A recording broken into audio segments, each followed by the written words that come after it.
Hi guys, and welcome to the Friday Live thing with me, Mark Thompson, and over there, Tim. Hi, Tim. We're back. We're back after a week's break. Yeah, we had I needed a break last week. Yeah, I Right. did too. So today we're talking about YouTube, but to start, I'm going to read something I posted in the foundation yesterday, our free members area. Right now, Tim, I've deliberately not let Tim see this because if you're on the live show, make sure you keep an eye on Tim's face when I read this out. So this is a post from Reddit, and it goes: our e-commerce site has a list of 100,000 plus subscribers. 98% of these people are people who made a purchase. These are valuable contacts, but in the past, our email marketing efforts produced very minimal results. So we don't do any email marketing now. I knew I'd get that reaction. Most of the big email senders charge over $500 for this email size list. I can't really justify spending that since we haven't been able to make any significant money from sending emails. Are there any budget, more affordable email senders for this size list? What? How can you not be making money from 100,000 customers? Yeah, right. I will say this now. Anybody who's in our group, right, and listens to us or asks us questions about this could make at least $20,000 a month without even trying from this list. This is crazy. Unbelievable. So now you're gonna have to go and try that. Hi Donald, hi Mark, good to see you guys here. So those of you who are in the foundation, okay, if I can actually find I can't find where I put the bloody they've changed all the tech stuff and I can't find it. I have to create a banner. Right, I'll do this in a minute. Right, come and join the foundation. Find that post. It's up near the top, and give your suggestions. Right, because I've actually reached out to this guy and said, "God, mate, you cannot not make money from a list of 100,000." No, I've made was it 9,633 from a list of 80 in over a weekend. I mean, email marketing is not difficult. I knew I'd get that reaction from you, Tim, which is exactly why I did it. see, unbelievable. I know. Anyway, so my thing this week is I've been testing all sorts of different stuff because we're selling quite a lot of stuff at the moment. We've run out of stock again. I think this is a recurring theme. Every time I come in on a Friday, I'm either running out of stock, I've run out of stock, or we've just got new stock.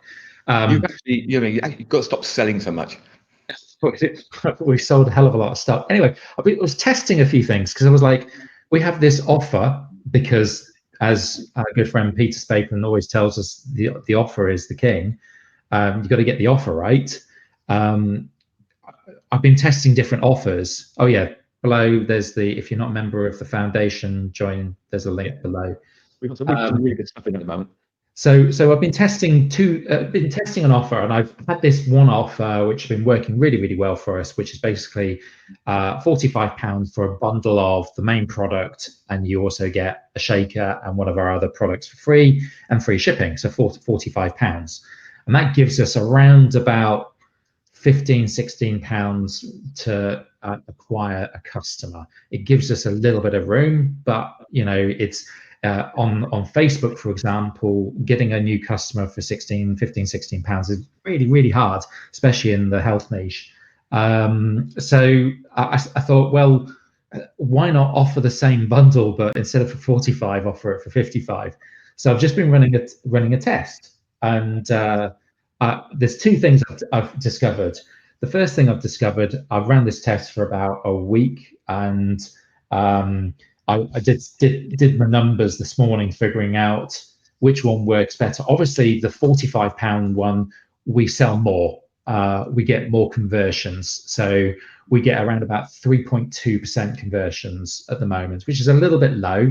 The quality of the traffic's changed a little bit over the last month or so, but I'm still reasonably happy with it. The more expensive one converts at around about 2%, so only a 1% difference in conversion, or essentially 33% less conversions if you're being finicky.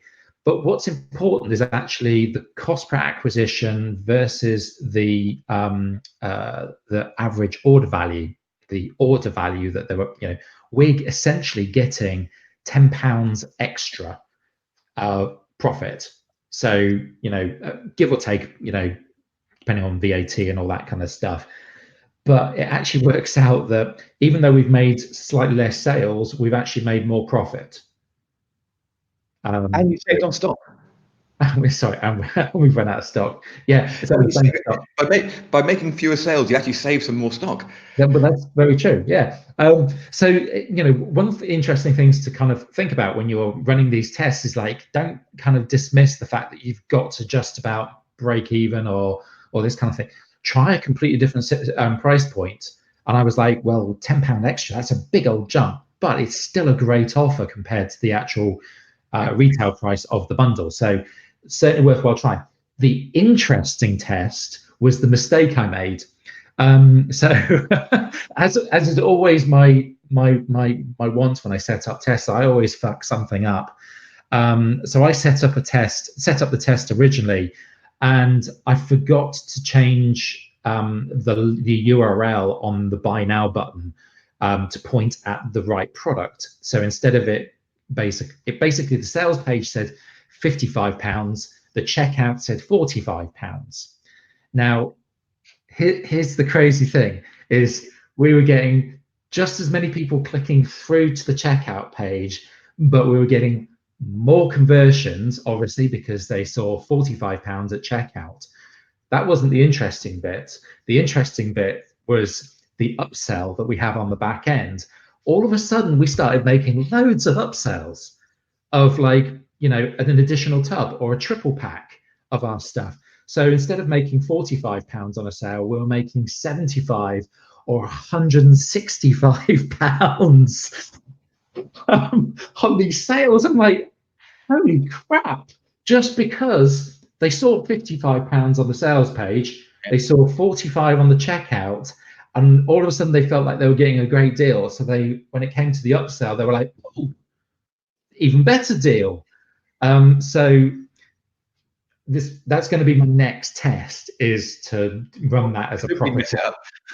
So I'll have a deliberate mistake of charging. So it's like a reverse bait and switch, isn't it? It's kind of like, I mean, what you could also do is have a 20-minute countdown timer. Save 20% for the next 20 minutes. Yeah. Which is actually probably slightly more ethical. Yes. Yeah. So the thing that we do on the checkout, we can't really do very much with the checkout. Unfortunately, we can't put a countdown on the checkout itself. Oh, you could do drive car. Yeah. Actually, you must be able to. You can. Can't you? You must be able to embed something, can't you? No, can't embed anything on the checkouts.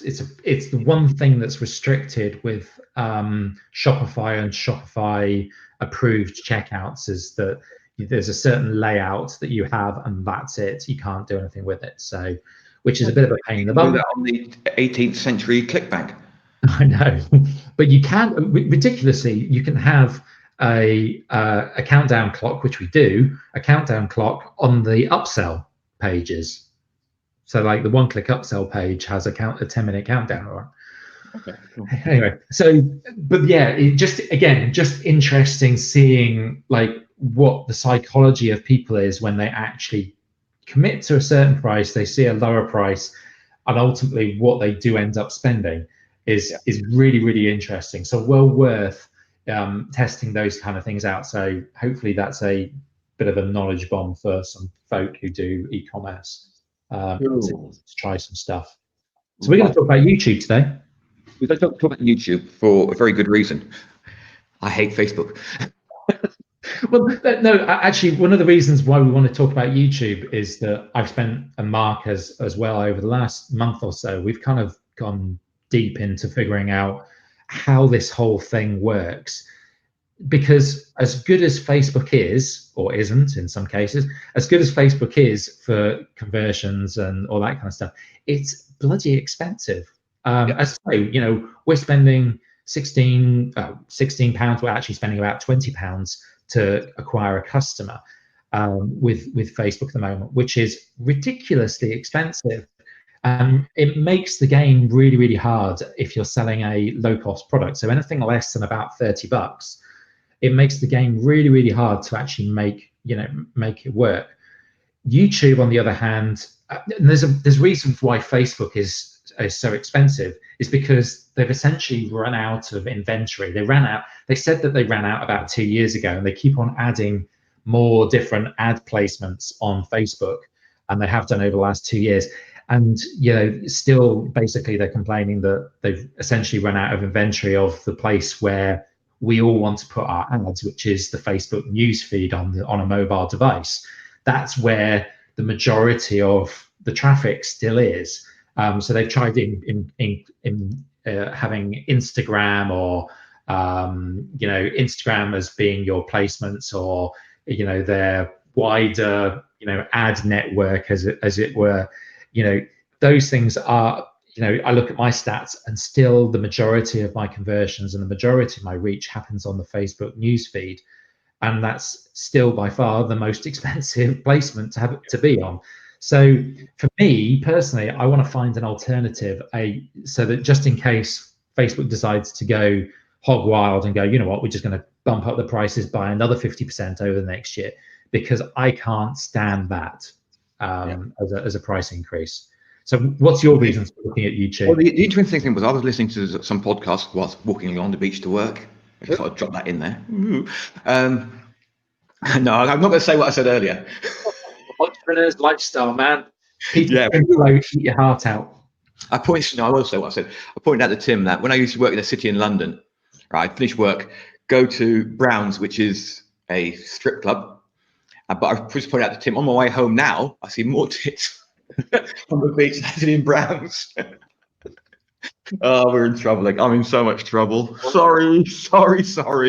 Anyway, I'm distracted now. Right, so I was listening to this guy on a podcast, and he was saying that using Facebook, he was paying $25 per conversion, and he was happy with that. And then he tested out YouTube, and after a couple of months of testing and tweaking and stuff, he was getting 97 cents conversions. So I thought, okay, I really, really need to dig deep into this. And actually, it's working out how YouTube works. So the first stop for everybody, if you want to do YouTube, is to read their white paper. It's only 3 pages long. It's 3 or 4 pages long. It's quite in depth. I have posted it today in the foundation just before we came on live. I've put a link to it. So you can click on the link and you can go and actually, no, I uploaded it. So you just click on it and you can read it. And it tells you exactly. Mark, I can't remember who the guy was. I'll try and find it. It was a couple of weeks ago. So to give you an idea, to give you an idea of some of the stats that are out there for YouTube, and some of the stats just blow my mind, really. I wrote a couple down. Basically, there's 1.9 billion users visit YouTube every month. That's half the internet look at YouTube every month. 1 billion hours of video are watched per day. And that's across all demographics. So you think that, Instagram is for young millennials, and like TikTok or whatever is for like 15 to 18-year-olds, and Snapchat's for this and blah blah, all this kind of rubbish. With YouTube, basically they have reach across all the demographics. So even 75-year-old plus, there's a 50% of them watch videos on YouTube. When you get sort of below the ages of 45, over 90% of people under 45 are watching videos on YouTube. So you can reach people across demographics. It's also the #2 search engine in the world, but for the term "how to," it's the #1 search. So last weekend, I think I said this when I did some posts about this earlier in the week. My hot water boiler wasn't working, so that's due to the 974 power cuts we had last week. So I went to YouTube to find out how to fix the thermostat.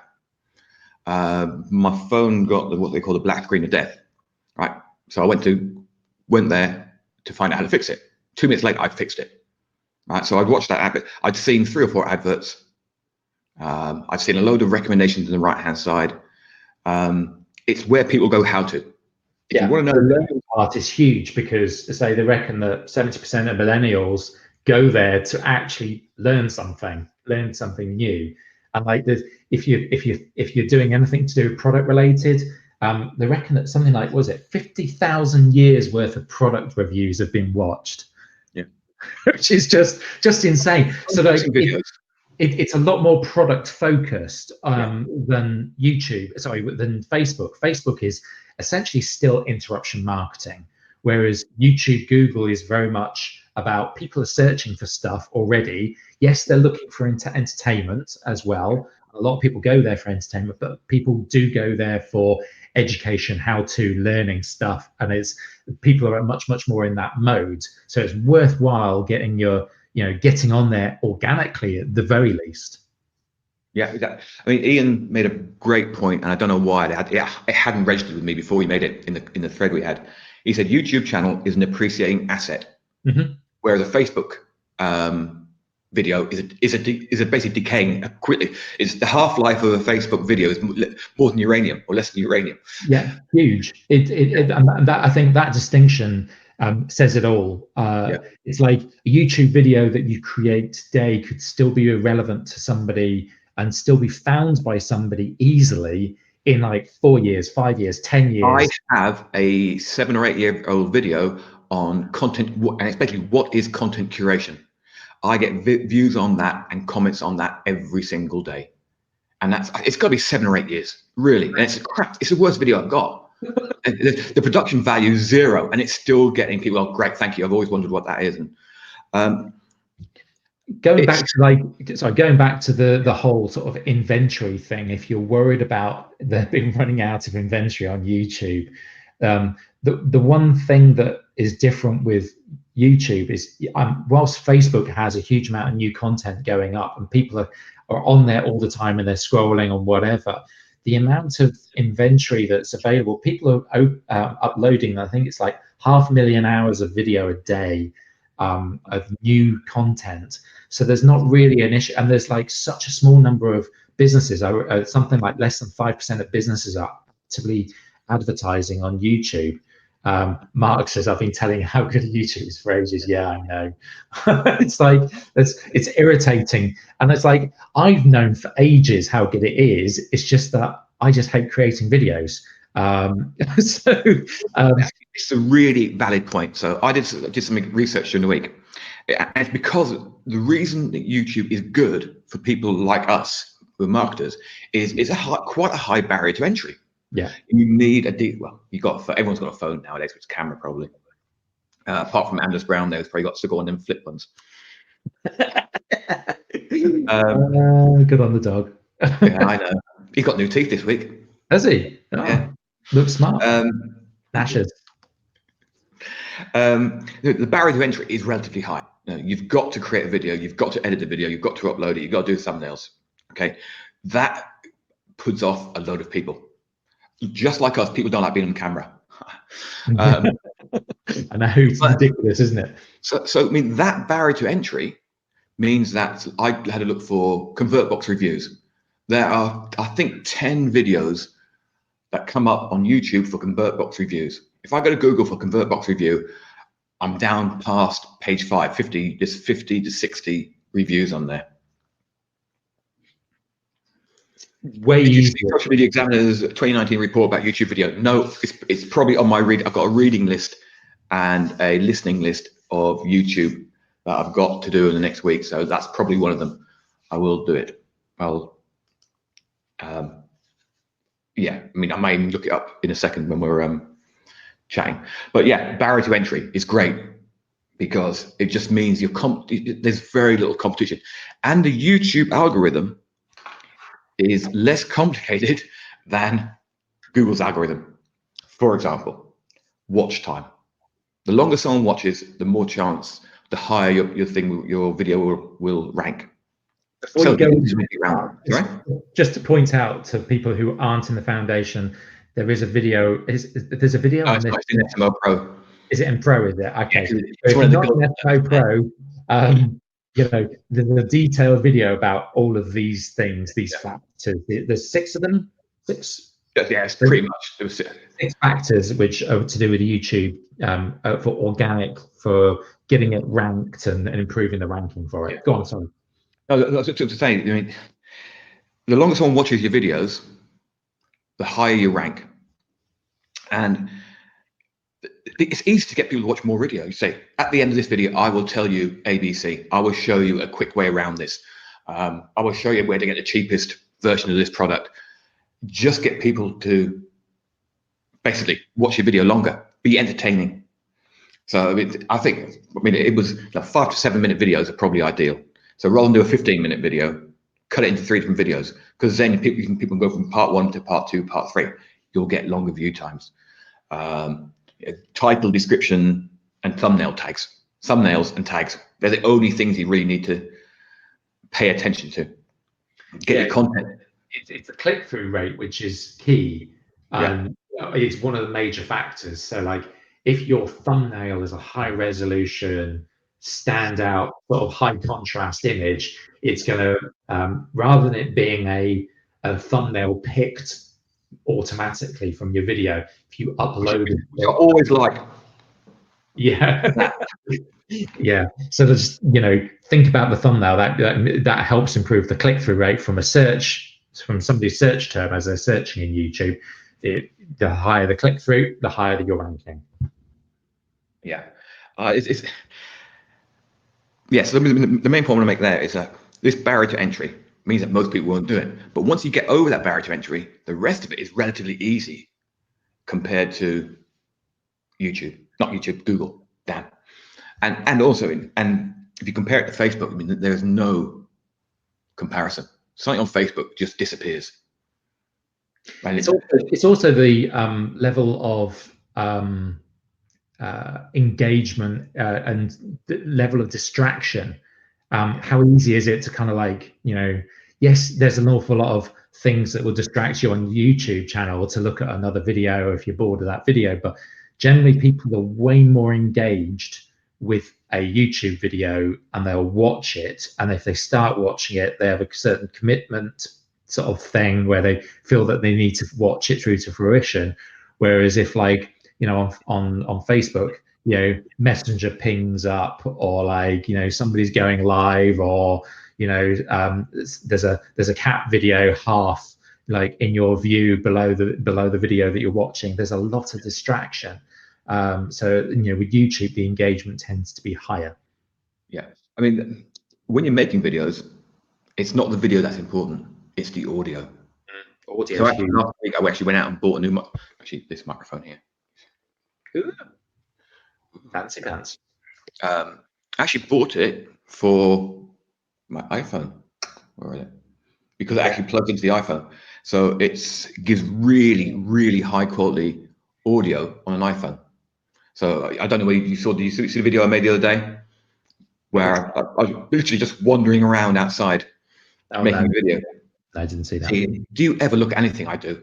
I sometimes. Okay. I watched a YouTube video. Yeah. So I just recorded a video, walking around, just basically testing out the microphone, really, and it makes huge difference, really massive difference. So good audio, focus on good audio. And it just so happens it's got came with a cable that plugged into the Mac. So I don't have to bring down my big professional microphone down here. I can just use this. Hello. And feedback. Yeah, that. People on podcasts just had their ears blown out then. But yeah, simple. Good audio. So look for, if you're going to do it on your phone, look for an iOS or an Android microphone. Yeah. So Ian's just said, sneaky trick, add unique tag to all your videos, so more of your own are recommended, and borrow the same from the top videos in your topic. Yeah, that's pretty much exactly what I do. Although I've noticed recently that the unique tag isn't working as well as it did. So I think that they've reined that back in. I used to do it all the time. MJT99VX used to add to every single video. And I used to have like 7 in the top 10. Now there's way less. So, So and the I the microphone. suppose some of the reason why the tagging might not be working quite so well now is people are using tools like vidIQ and TubeBuddy and these kind of things to find out what tags the competition have on their videos, and they're just basically copy pasting, which is what it's a great way of actually ranking your videos by using something like TubeBuddy and finding out what tags they're using on on a competitor's video, so you can rank for the same thing. But that might be one of the reasons why you're not getting quite as good results with the unique tag. I mean, that's a good point about software. So TubeBuddy, I would recommend getting one of these: TubeBuddy, vidIQ, or Morning Frame. Yeah. Actually, Morning Frame is a really good channel to subscribe to because the guy does some really good videos. He's got some really good ideas. TubeBuddy is well established. vidIQ is well established. Yeah, I think it's like $9 a month or something, and they've got less than 1,000 subscribers. It's like $4.50. It's really a bit of a no-brainer to go for their pro account. So it's also no brainer to buy it on AppSumo 7 years ago or 5 years ago when it first came out for $39. So yeah, it's great because it tells you which. I'm talking about TubeBuddy at the moment, but they all work the same. They tell you what tags to use, what titles to use. They'll do thumbnails for you. I wouldn't recommend it. Mark saying, can I turn off the autofocus on my camera? No, because I've actually disabled the software because it's a pain in the ass. So I'm just keep on moving and make it like blurry. It's reasonably good. Yeah, no. Part of the problem is the lighting. Oh my god. Yeah, morning fame. Yeah. Yeah, part of the problem is the lighting's not very good in there. I just got one light there. Where at home in the office, I had light coming at me. Now it's on one side, so I have to bring my lights down next week. Yeah. So the other part of YouTube is the ad platform, and that's something that I'll caveat all of this. That this is really ridiculously early stage for myself and probably for Mark as well. We've really not done a huge amount of ad stuff on YouTube. Okay? Well, having said that, I'm sure I've told you the story about my last YouTube ads. So I did $20 a day of ads on YouTube for a free affiliate marketing course, and I set it all up, as far as I'm concerned, absolutely perfectly. Turned it on, went for a coffee, came back, $20 spent. What? And then I checked the videos where the ad's been shown. Every single one of them was a Justin Bieber video. Yep. So I was basically advertising to 14-year-old girls. Really, that was it. So yeah, you've got to be careful. There are some really good advertising tools as well. I can't think of the name. I've bookmarked one during the week, which will actually find the suitable videos for you to actually advertise on, which is quite useful. That would be useful for you to figure that one out and let me know. Just so close in Edinburgh. Cheers, Mark. For those of you in the podcast, well, we'll watch the live show next week. Yeah, exactly. Yeah. So with advertising on YouTube, there's basically 3 types of video ads. Can't you specify where your ads are shown? Yes. So Tamar's just asking, can you not specify where your ads are shown? And it's like, absolutely. And it's important that you actually set up exclusions on your ads. You can. I think one of the keywords I was advertising for happened to be one of the keywords of his songs. I think that's right. what happened. I see. Okay. So you've got to be a little bit careful. Basically, tube sift. That's it. Yeah. And there was another one that the Australian guy, Gideon Shalwick, owns as well. That does something similar. So basically, there's three types of ads, three types of video ads that you can do at the moment. V-roll, V-roll. There we go. Oh, we There's should get three you on types. here. Yeah, I know exactly. He's the expert. And there's three types of videos that you can run. There's true view, there's non-skippable, and then there's bumper ads. So those are the three, essentially the three. To give you an idea, if you've been onto YouTube, which most likely you have, you'll have seen a true view video because they're the ones that are either at the beginning or in the middle of your videos, and they are anywhere between, they can be up to 3 minutes long, those videos. So like I think it's 3 minutes, I think is the max at the moment. They're generally the lowest risk. They're the easiest, the lowest barrier to entry for most people, because basically you only get charged when somebody watches more than 30 seconds, or if somebody clicks to go and clicks through the ad to your the landing page that you want to send people to. You don't pay if somebody skips it within that, when the skip button comes up. They reckon, I think it's something like about 75% of people skip automatically, or basically just on pure autopilot. But here's the interesting stat with that is like that whilst 75% of people will skip the ad, they have better name recall. It's like 10 times better name recall than if you hadn't shown them an ad at all. I always get Monday.com and Wix. Yeah. All the time. And it's like, okay, so I'm not a customer for either of those tools, or not. I don't have any desire to be a customer for either of those tools. But interesting enough, it's like if somebody said to me, "Oh, name a website builder," I would say Wix. Yeah. It's that because I've seen the ad. Dave's just jumped out of his window. Has he? It's like, I'm sorry, WordPress, but Wix is killing it on the ads. Really, they really are, because of like who they have on the ads. And again, it's like I don't know the people who are on the ads because they're too trendy and cool, and I'm not trendy and cool. But far from it, mate. but at least I have recall of that particular brand. And if I was in the market for a project management tool, I would think of Monday.com. Again, because I'm being bombarded by it. Samsung as well, they're doing quite a lot of ads at the moment, but they're doing something slightly different. I'll talk about that in a minute. So basically you have like the in-stream ads, and which are the true view ones. And you can actually have like a companion banner ad.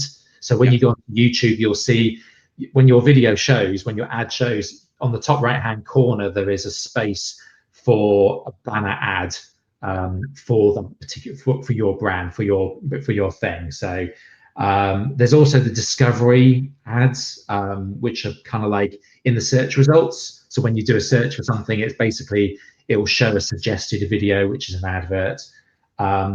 And then there's also, you can do like what's called for reach, rather than paying when people click or 30-second ad, you can pay for like per 1,000 views. And that's like the video has to be between 6 and 30 seconds long.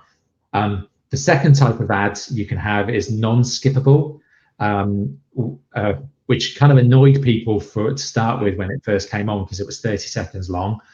Now YouTube has reduced the length of those to 20 seconds. So they're non-skippable, and they can be at the beginning of the video, or it could be midway through. And then there's also the bumper ads, the third type, which is bumper ads, and they're 6 seconds long, and they're actually working really, really well for a lot of brands. They tend to be a little bit more pricey, I believe. I've not really tested them, so they tend to be more blanket brand building kind of like ads, rather than direct response ads that we would do. But those are your three main ad formats. But the one to start with is your video, your true view videos. Make sure it's between 30 seconds and 3 minutes long. And it's super low risk as well. So you'll only get like charged, when somebody actually clicks or views the ads. Yeah. No, I mean, and the other thing is, Google's ad system is way, way simpler now than Facebook's. So I mean, it's something you've got to test. One of the interesting things with YouTube is because it's part of the Google ad platform, you have pretty much all of the reach, targeting, demographic, and retargeting tools that you would have if you were advertising on Google search or Google display.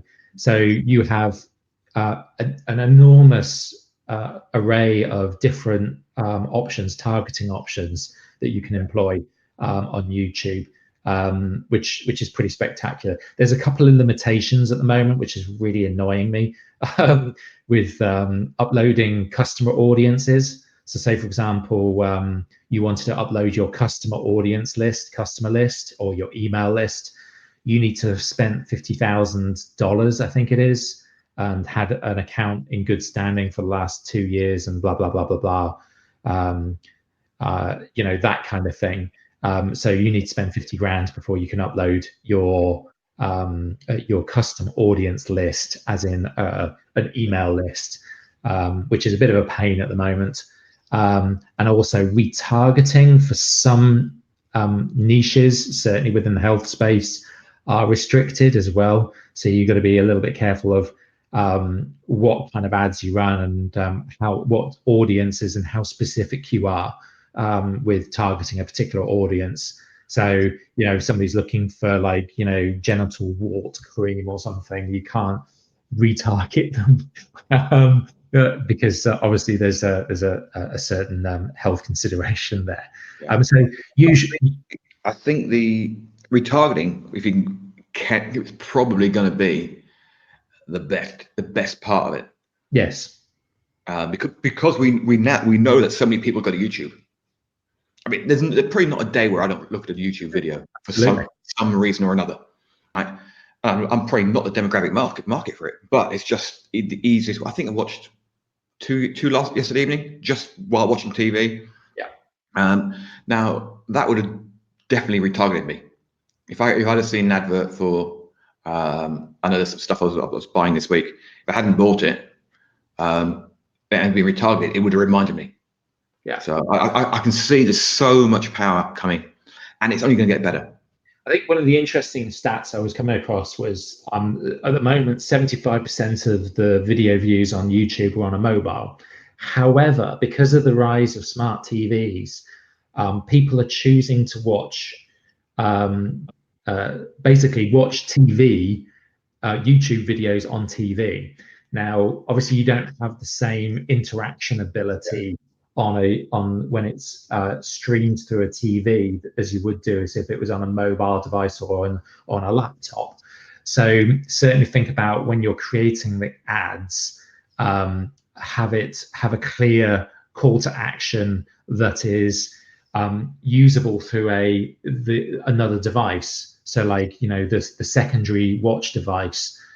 So if somebody's watching a YouTube video, and, like, you've put an advert for, say I put an advert for lean greens, make sure that there's a clear and obvious URL or some way for them to find you on their second device that they might be using whilst they're watching TV. So quite something to look at. Sorry, say that again. With a product placement on your phone there. Yeah. Yeah, look good. Mark makes a really good point. Affinity audiences can be created using direct URLs of your competitors' websites, including things like membership sites and logged in members.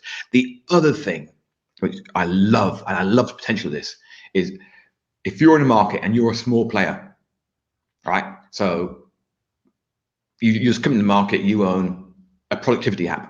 You can target anybody. You can hopefully place ads on Monday.com channel. Yeah. So you can, if you're lucky, you can target, or even people reviewing Monday.com. Someone's doing a review of a product and they've got ads enabled. Normally you have to go a little bit left field with that sort of targeting, because a lot of brands will obviously restrict the ability for people to run ads on their videos.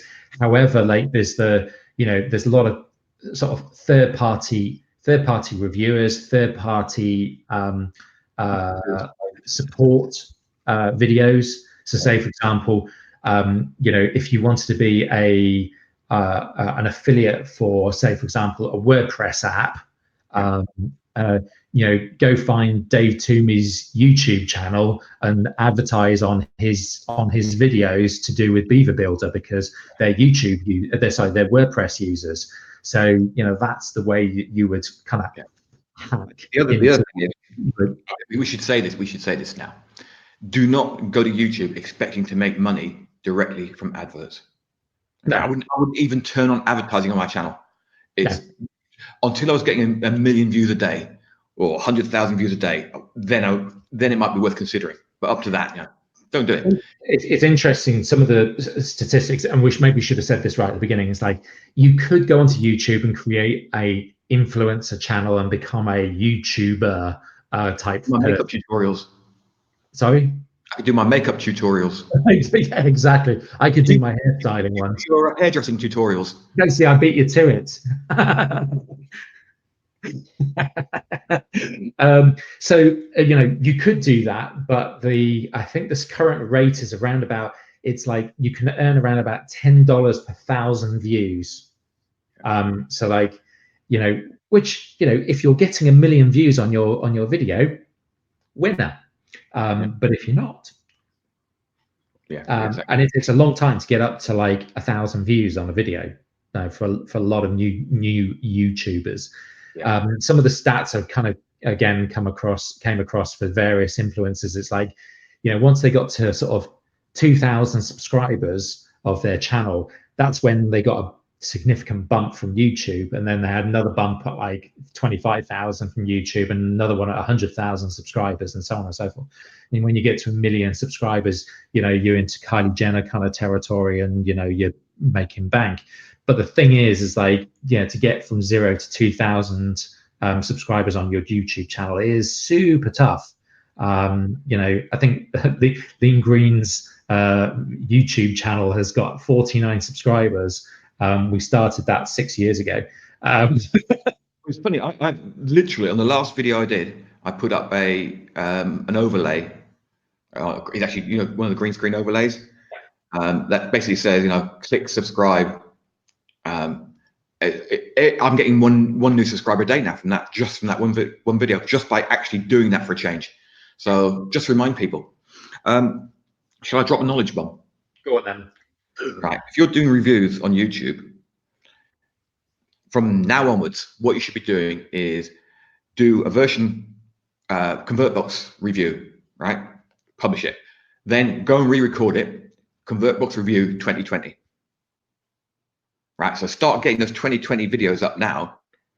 So in 3 months, 4 months time, you're going to be up there. You've got some views on it. And so start that now. No point waiting. It's actually 60-40, I think. I think it's 60-40. I mean, AdSense has always been 60-40. It's cheap to buy, others' attention. Yeah. No, it is a great way of branding. Getting your message out. Certainly going back to the original point that we were making about Facebook versus YouTube, and it's like, I'm not going to stop doing stuff on Facebook because it's working like gangbusters at the moment. There are some significant changes happening to Facebook over the next 3 to 4 months that you really do need to get your head around. One being campaign budget optimizer. Basically, from I think it's February 2020, which is what, 4 months or 5 months away. The only type of ads that you'll be able to run, the only campaigns you'll be able to run are campaign budget optimizer campaigns. And in my experience, and if you're trying to do low cost $5 a day budget campaigns on Facebook, it's going to be tough. I've really struggled to make those small budgets work on campaign budget optimizer. In some respects, that change is a good thing for Facebook, to move to that campaign budget optimization level, because the machine learning is actually working. However, a lot of advertisers who are really crushing it at the moment on Facebook and doing boosted posts and all that kind of stuff, It's all well and good, it's all great, but a lot of those people are going to get caught out in about 5-6 months time, and they're going to be without anywhere to go advertise. So it's a good idea to jump onto YouTube now, start learning it, get your head around it. The best time to do this would have been about 2 years ago or 3 years ago. I've been slow. Mark's been slow. We just need to get on and get videos on my channel. But it's something that everyone should look at. I mean, I am convinced, 100% convinced, that you can get good organic traffic from YouTube, right? Good, probably better traffic than Facebook advertising, but you have to make a conscious effort to plan 3 proper videos a week, use the right keywords, use the right tags, use the right thumbnails, become an active channel. Right? That's where I've gone wrong. So I would put up a video whenever I had an idea. I'll sit down, have an idea. Okay, I'll do a video about this, put it up, do a review, do some things. Maybe for a week, I do 4 or 5 videos, upload them. And I always got a spike then, always got a spike in traffic. But then I wouldn't say, it's like writing emails. Okay, you do a weekly email and then you suddenly get bored of it and you don't do it anymore. It's got to be do it like email. You have to do, okay, I'm going to do an email, I'm going to do 3 emails a week. I'm going to do 3 videos a week. If you stick to a plan, you'll build up your audience, you build up your subscribers.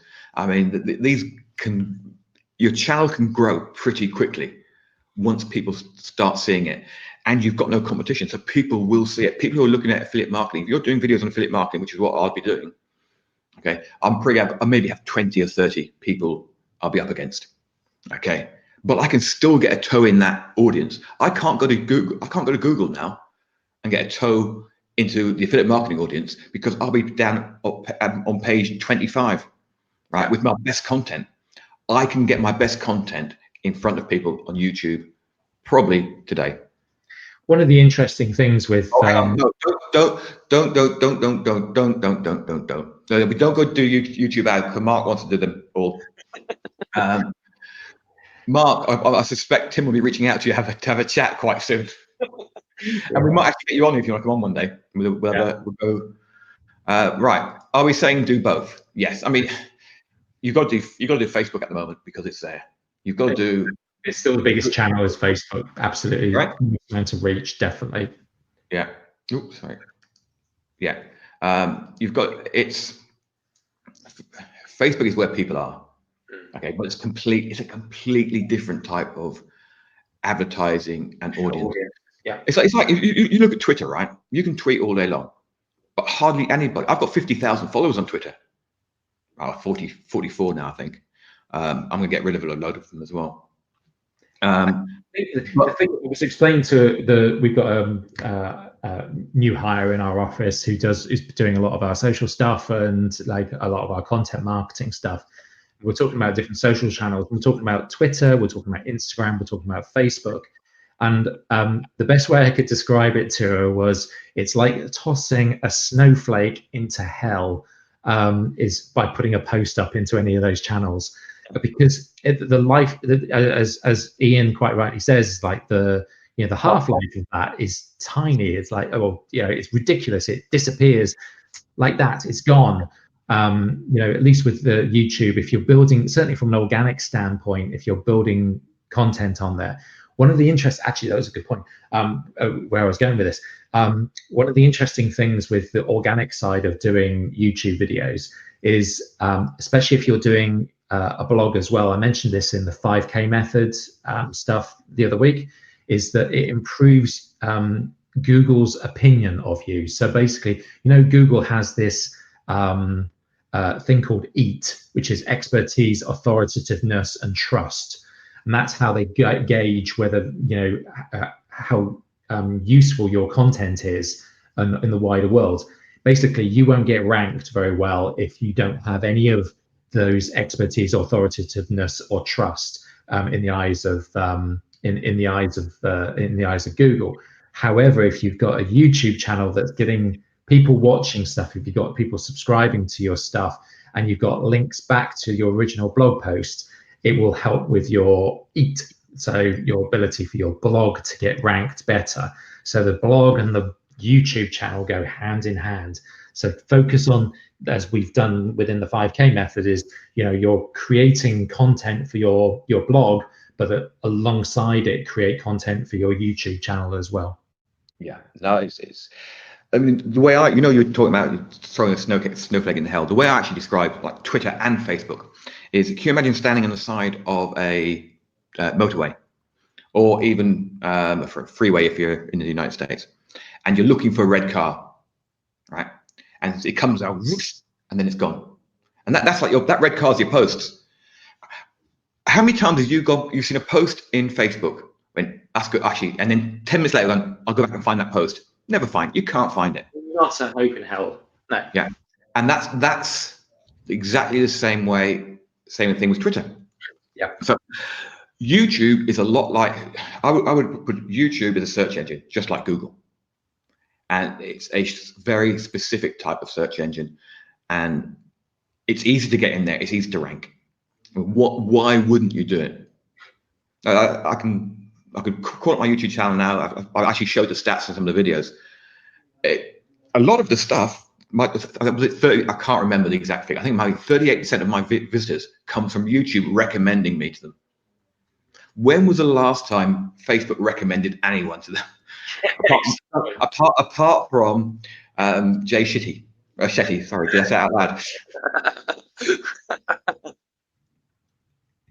Yeah. Dear Jay Shetty. A couple of little points from Mark and Ian. Facebook isn't growing anymore, but YouTube is. That means more inventory every day, and only about 7% of marketers are using YouTube ads. You think, how do you what, 1 billion videos a month or something getting uploaded? Yeah, it was something like a billion hours watched a day. And what was it? Half a million hours of video are uploaded every day. That's 500,000 hours of potential inventory every day. Every day. Okay. Embed your videos in a playlist on your blog, so Google indexes both. Yeah. Yeah, good idea actually. I will do that today, because I do a playlist for each topic. So I've got an email marketing playlist, and I've got if I did all the reviews of ConvertBox, I've got a playlist, etc. Yeah. So that's good. Right. Anything else before we go? I think that's it. I think we've done YouTube videos. Tick. No, we'll probably come back to this as I do more, and as Mark does more with certainly from my perspective, video ads on YouTube. I will come back and report on this, but certainly it's not as complicated as people think it is to set up an ad. You know, we'll be in SMO Pro. I'm going to start doing a new blueprint where we will go from, this is how you create a video. This is how you create, this is the tools you need. This is the equipment you need, all the way through to how to advertise and how to grow your channel. We'll cover everything. That's the switch we're doing in SMO Pro at the moment. Everything's going to be a blueprint. We're going to get rid of the 50 different courses we've got there. And you'll have 10 blueprints where you can just dive in and out. Okay, today I want to do a video ad. Okay, so that'll be on the YouTube stuff. It makes life so much easier. That below is the link to members.seriously.com to the foundation, which is our free group where we will discuss this as much as you want. Just come in there. There's loads of stuff in there. It's like Hotel California. People come in, people never leave. Even though it's free and you can leave anytime. We have got a lot of stuff. We've got some stuff in there that you wouldn't even see on paid courses. Yeah. Probably too much stuff actually. Sometimes I get carried away and post stuff I shouldn't really post in there. Yeah, I've made mistakes. Instead of posting it to the pro group or K method, I've made a mistake and then we've got the pro group. If you're in the pro group at the moment, please go and look at the YouTube stuff I put up on Monday or Tuesday, I think. There's some good tips in there, and I've actually showed a few bits and pieces. Tips. Okay. I'm not going to the beach. I'm going back on the beach in a minute. So yeah, that's really about it. Okay, we've got some comments. Let's go there. Oh, one last thing. Hang on. Oh, give me a break tomorrow. I mean, I think I put it in the list for this month. Okay, I've got, as you all know, I moved into this office last week, and I'm getting 3 times as much stuff done as I did at home, which is great. Unfortunately, I've added 4 times as much stuff to my schedule. So we've actually gone backwards. I've got loads I've got to do. I've got to record the new Big Income Small List stuff this month. As soon as I finish the Big Income Small List, I'll be recording the blueprint. But in the meantime, I'm actually writing the stuff for the blueprint. Okay, here we go. One thing is to test is recording videos live via YouTube Live. Used to give a huge initial boost. Yeah. We can, obviously these live shows we actually send to YouTube afterwards. I can, by hooking up some more software, actually do this live on YouTube as well. We may test that at some point.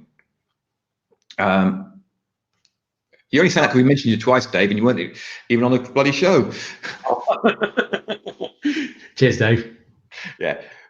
I don't know, any of you guys who know Ireland or whatever, and know the band The Dubliners, I do think that Dave is actually like doing an audition for the Dubliners at the moment. His beard's getting longer and longer and longer. Oh, the old triangle goes jingle jangle. Right, I'm starting to sing now. It's time to go. If there's anything you want us to talk about next week, just let us know. We're open to talk about anything. And don't forget, if you haven't yet joined, come on, members.seriousmarketersonly.com, and we'll do this stuff all day every week in written form. See you later, guys. Oh, hang on, one more comment before we go. I hope you weren't driving at the same time.